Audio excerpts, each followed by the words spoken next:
Hello guys, नमस्कार। Welcome back to my channel. आज देखने वाले 9th स्टैंडर्ड का तिफन कविता का वर्कबुक का क्वेश्चन।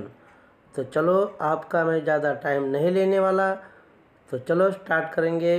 क्वेश्चन नंबर 1, पुढील कवितेच्या आधारे दिलेल्या सूचनानुसार कृती करा। कृती नंबर 1, आकलन कृती।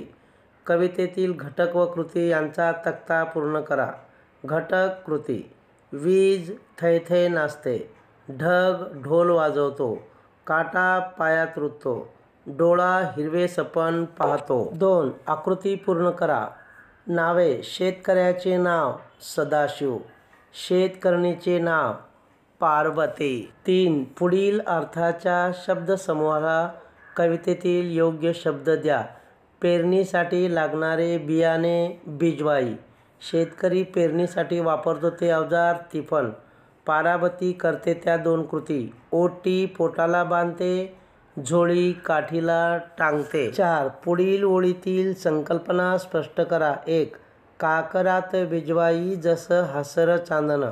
ॲन्सर: नांगरलेल्या शेतजमिनीत पेरलेले बियाणे असे दिसते की जणू मातीवर चांदणे हसत आहे। 2, काया ढेकलात डोया हिरवं सपन पाहते। ॲन्सर में आएगा, पावसात नांगरून झालेल्या जमिनीत बी पेरले की भविष्यात हिरवे तरारलेले पीक उगवेल अशी शेतकऱ्याच्या मनात आशा निर्माण होते। काळ्या ढेकळातून उगवलेल्या हिरव्या कोंबाचे ते प्रत्यक्ष डोळ्यांनी स्वप्न पाहतो आहे। कृती 2, आकलन कृती। 1, या कवितेत आलेले वऱ्हाडी बोलीतील शब्द शोधा व त्यांना प्रमाण भाषेतील शब्द लिहा। बॉक्स में आएगा, पहले बॉक्स में वऱ्हाडी शब्द, प्रमाण भाषेतील शब्द। आंसर: काया काळ्या, जोडीले जोडीला, झोई झोळी, लळते रडते, लाळा नवसाचे लाडा नवसाचे, पाळते पाडते, सांजिले सांजवेळी, रगत रक्त। 2, कवितेच्या आधारे पुढील तक्ता पूर्ण करा। बॉक्स में आएगा आंसर: कवितेचा विषय शेतामधील पेरणी, कवितेची भाषा वऱ्हाडी, कवितेतील पात्र सदाशिव व पार्वती, कवितेतील तुम्हाला सर्वात आवडलेले प्रतीक काकरात बिजवाई जसं हसर चांदणं, कवितेतील नैसर्गिक घटना वीज नाचते नि ढग बरसतात। 3, चौकट पूर्ण करा। सरीवर सरी आल्यावर माती नाती धुती होते, जीवाला भूल पाडणारा कस्तुरीचा वास, पाण्यात भिजलेले ढेकूळ असे वाटते, पायाला लोण्यासारखे वाटते, पायात काटा रुतल्यामुळे लाल रगत सांडते, वाट पाहणाऱ्या शेतकऱ्याला वाटले आहे मैना, तिफन हाकलणाऱ्या शेतकऱ्याला म्हटले आहे राघू। प्रश्न 3, कृती 3. 1, काया ढेकलात डोया हिरवं सपान पाहते या ओळीतील भावार्थ स्पष्ट करा। उत्तर: शेतकरी शेत नांगरतो, नांगरलेल्या शेतात बियाणे पेरतो, पाऊस आला की त्याला आनंद होतो, त्याच्या डोळ्यासमोर भविष्यात शेतात डोलणारे हिरवे पीक उभे राहते, तो जणू हिरवे स्वप्न पाहत असतो, कारण या शेतात उगवणाऱ्या धनधान्यातून त्याचे जीवन सुरक्षित होणार असते, उद्या त्याच्या कष्टाची चीज होईल म्हणून तो शेतात राबतो असतो। त्याच्या मनातील भावना या ओळीमध्ये व्यक्त झाल्या आहेत की पावसात भिजणाऱ्या काळ्या ढेकळामध्ये त्याच्या डोळ्यांना हिरवे स्वप्न दिसू लागते। काटा पायात रुतते, लाल रगत सांडते, हिरवं सपन फुलते या ओळीचा संदर्भ स्पष्ट करा।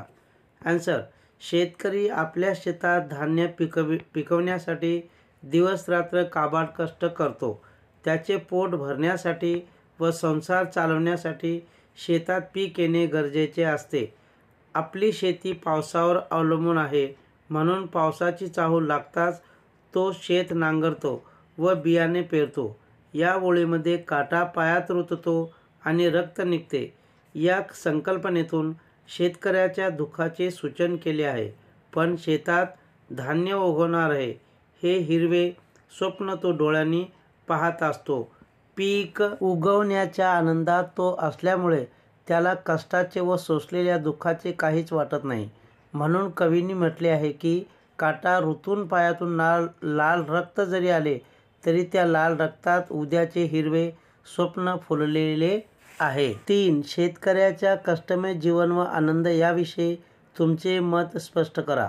उत्तर: आपण जे अन्नधान्य खातो ते निर्माण करणारा शेतकरी हा आपला पोशिंदा आहे, परंतु शेतकऱ्याचे जीवन मात्र कष्टमय आहे।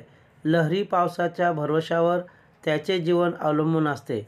शेतकरी शेतात दिवसरात्र खपतो, भाजणी करतो, नांगरणी करतो, पेरणी करतो, लावणी करतो, पेरलेले बी उगवून येईल ही आशा त्याच्या डोळ्यात तरळत असते। तो काळ्या मातीमध्ये उद्याचे हिरवं स्वप्न पाहत असतो। जेव्हा शेतात धान्याची रोपे तरारून येतात तेव्हा शेतकऱ्याला खूप आनंद होतो।